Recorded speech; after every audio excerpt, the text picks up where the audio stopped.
উপস্থিতি আপনারা দেখতে পাচ্ছেন বিএনপি কর্তৃক সন্ত্রাসীদের দ্বারা বিগত কয়েকদিন আগে নোয়াখালীতে একটি মসজিদের ছাত্র শিবিরের রক্তে রঞ্জিত হয়েছে।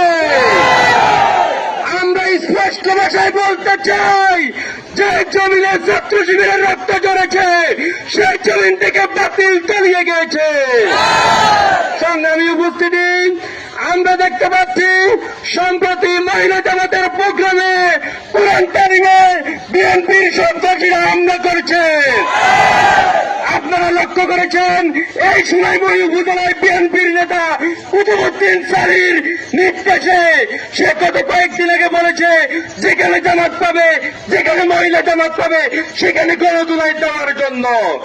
আমরা এর তীব্র নিন্দা জানাই।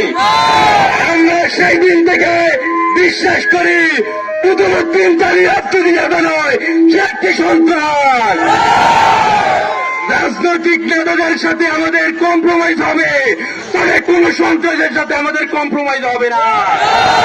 আমরা বলছি, সন্ত্রাসীদেরকে আমরা আইনের হাতে সমর্থন করব, আর না হয় জনগণকে সাথে নিয়ে তাদের বিরুদ্ধে দুর্বার আন্দোলন গড়ে তোলা হবে। গতকালকে 9 নং টাউটি ইউনিয়নে মহিলাদের প্রোগ্রামে যে বর্মা হামলা করানো হয়েছে, আমরা এর তীব্র নিন্দা জানাই।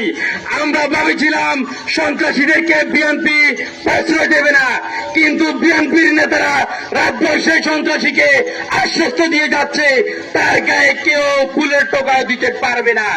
আমরা এর তীব্র নিন্দা জানাই। আমরা প্রশাসনের কাছে আহ্বান জানাবো, অনবিলম্বে এই সন্ত্রাসীকে গ্রেপ্তার করতে হবে।